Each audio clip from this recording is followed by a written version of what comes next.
ॐ नमः शिवाय। ভগবান মহাদেবের আশীর্বাদ পেতে চ্যানেলটি এখনই সাবস্ক্রাইব করুন।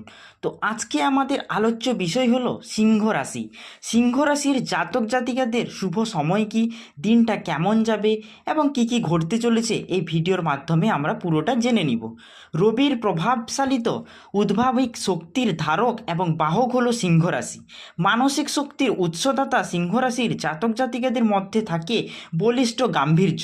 এরা জীবনের পথে এগিয়ে চলে বাধা বন্ধ হারা গতিতে। এদের মধ্যে রয়েছে দয়া মায়া, অনাশ্রিতকে আশ্রয় দান করার ক্ষমতা। এরা এক সময়ে কৃতজ্ঞ, দোষ স্বীকার করলে ক্ষমা করাই এদের জীবনের দস্তুর। ভোগের মধ্যে দিয়ে এদের ভগবানকে ডাকা, সব ছেড়ে তাকে চাই, এমন ভাবনা এই রাশির জাতক জাতিকারা স্বপ্নেও কল্পনা করতে পারে না।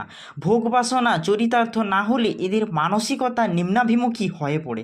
সন্তান ভাবনা অতিমাত্রায়, রাগ ও স্পষ্টবাদিতার কারণে আত্মীয় এবং বন্ধুর সংখ্যা খুবই কম।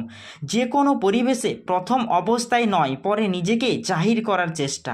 বিবাহিত জীবনে তমগুণী শনির প্রভাবে এই রাশির জাতক জাতিকারা শতকরা একজনও শান্তি পেয়েছে কিনা সন্দেহ। সিংহ রাশির ডিভোর্সের সংখ্যা অন্য রাশির তুলনায় অনেকটাই বেশি। আজ দিনটা কেমন কাটবে? মানসিক উদ্বেগ ও অশান্তি মনকে বিষাদাচ্ছন্ন করে তুলবে। কর্মক্ষেত্র চলনসই, সামান্য অর্থাগম হলেও প্রয়োজনের তুলনায় নিতান্তই কম। বিবাদ বিতর্ক ইত্যাদি এড়িয়ে চলুন। শরীর চলনসই, অযাচিত কারোর সহায়তার লাভ। কোনো সংবাদ আনন্দ আপনার বৃদ্ধি লাভ করবে, অর্থাৎ কোনো সুখবর অবশ্যই আপনি পেতে চলেছেন। প্রেমপতির ক্ষেত্র উৎসাহ ও আনন্দবর্ধক। প্রতিদিন সারাদিনের মাঝে মাঝে কিছুটা ভালো সময় থাকে, যে সময়টা শুভ কাজের পক্ষে শুভদায়ক। সেই সময়ের মধ্যে শুভ কাজ করলে শুভ হবে একথা জোর দিয়ে বলা যায় না, কারণ বিভিন্ন রাশি এবং গ্রহ নক্ষত্র ইত্যাদির ওপর শুভ ফলের মাত্রা কম বেশি হয়ে থাকে। তবুও কিছুটা শুভ ফল আশা করা যায়, যেমন অমৃত যোগ ও মহেন্দ্র যোগ।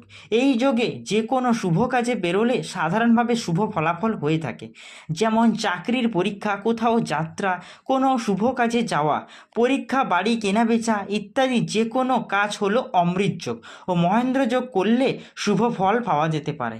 আরেকটা হলো যে বারবেলা, কারবেলা ও কালরাত্রি, অর্থাৎ কুসময়গুলি কী কী। এই সময় যে কোনো শুভ কাজ নিষ্ফলই হয়ে যায়। সুতরাং অমানবিক সময় ধরে কাজ করলে ভালো ফল আশা করা যেতে পারে। তো জেনে নিব আজকের সময়সূচিগুলো কী কী। আজকে কখন আমরা দেখতে পাচ্ছি অমৃত যোগ, মহেন্দ্র যোগ, বারবেলা, কালরাত্রি, ওই সময়টুকু আমরা জেনে নিব। তো প্রথমে জেনে নিব অমৃত যোগ। রাত্রি 12টা 44 মিনিট থেকে 3টা 1 মিনিটের মধ্যে। মহেন্দ্র যোগ হলো সকাল 6টা 49 মিনিটের মধ্যে, পুনরায় 10টা 20 মিনিট থেকে 12টা 52 মিনিটের মধ্যে। এবার জেনে নিব খারাপ সময়গুলি, যেগুলো আপনাদের এড়িয়ে চলা উচিত বা সতর্কতা অবলম্বন করা উচিত। প্রথমে জেনে নিব বারবেলা, দুপুর 2টো 45 মিনিট থেকে সূর্যাস্ত পর্যন্ত। কাল রাত্রি হলো 11টা 36 মিনিট থেকে 1টা 1 মিনিটের মধ্যে।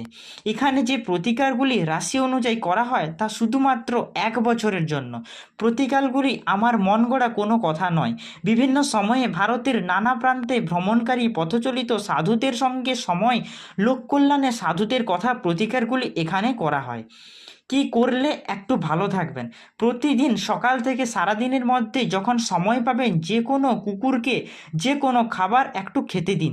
চেষ্টা করবেন একটা দিন যেন বাদ না যায়। কাজটা চলতে থাকলে দেহ মনে অস্বস্তি আসবে না। সারা বছরে অনেক বাধা দুর্গতির হাত থেকে আপনি রক্ষা পাবেন। এবার জেনে নিব কি কি রঙের পোশাক আজকের জন্য আপনার শুভ যোগ আনতে পারে, অর্থাৎ কি রঙের পোশাক পরবেন আজকে। লাল, গোলাপি, হলুদ, বাসন্তী রঙের পোশাক এই রাশির জন্য শুভ। শুভ প্রচেষ্টায় সাফল্য এবং দেহ মনের আনন্দদায়ক হবে। বাড়ি বা ঘরের জন্য এর যে কোনো একটি রং ব্যবহার করতে পারেন, অর্থাৎ হলুদ, বাসন্তী, লাল, গোলাপি, এই 4টি রঙের মাধ্যমে আপনি ঘর বাড়ি যে কোনো একটি রং করতে পারেন। তাতে আপনার শুভ কামনা আমি অনুবর্ত বা ভেবে চিনতে এটাই বলতে পারি যে এক্ষেত্রে আপনার শুভ কামনা হতে পারে। এবার ব্যক্তিগত রাশি অনুসারে ফল কতটা মিলবে সে বিষয়টি খুলে বলা যাক। এখানে যে ফলাফল লেখা হলো তা একেবারেই হলো অনুমান ভিত্তিক। নক্ষত্রভেদে এক এক জাতক জাতিকার মানসিক গঠন, চিন্তাভাবনা, চারিত্রিক বৈশিষ্ট্য, জীবন প্রবাহ এক রকমের হয়ে থাকে। এর সঙ্গে থাকে জন্মকালীন রাশিচক্রের শুভাশুভ গ্রহের অবস্থান। রাশি এক হলেও নক্ষত্র ইত্যাদি ভেদে ফলাফলের তারতম্যটাই হলো স্বাভাবিক। অত্যন্ত সূক্ষ্ম বিচার করে ফলাফল লেখা সম্ভব নয় বা হয়ে ওঠে না। প্রত্যেকটা রাশির কোনো একটা নক্ষত্রকে ধরে গড়ে একটা অনুমান ভিত্তিক শুভাশুভ ফল লেখা হয়। ফলে কারোর ফল মিলে দারুণভাবে, কারো কিছু কিছু, কারো বা একেবারে নয়। সব কথা মিলবে এমন ভাবনার কোনো কারণ নেই। এখানে রাশির ওপর ভিত্তি করে ভাগ্য লেখা, যা লেখা তা অভিজ্ঞতা লেখা একটি আভাস মাত্র। এটাই বাস্তব সত্য বলে নিয়ে চলাই কোনো কাজের নয়, বা চলার কারণ আছে বলে আমার মনে হয় না। তো আজকের পর্যন্ত ভিডিওটাই এইটুকু। আপনার এখানে অবশ্যই জানতে পারলেন আপনার শুভ সময়গুলি কী কী, আপনার নক্ষত্র যোগগুলো কোনটি, এবং আপনার খারাপ সময় কী কী, কী কী করা উচিত। তো পুরোটা আপনি মেনে চলুন, দেখবেন একটা ভালো দিন আপনি পেতে চলেছেন। তো আজ পর্যন্ত এইটুকুই। যদি ভিডিওটি ভালো লেগে থাকে তাহলে আমাদের চ্যানেলটি অবশ্যই সাবস্ক্রাইব করবেন এবং পাশে থাকা বেল আইকনটি প্রেস করবেন এবং একটি সুন্দর করে কমেন্ট করে যাবেন, এবং কমেন্ট বক্সে অবশ্যই আপনারা হর হর মহাদেব লিখতে ভুলবেন না। ধন্যবাদ বন্ধুরা।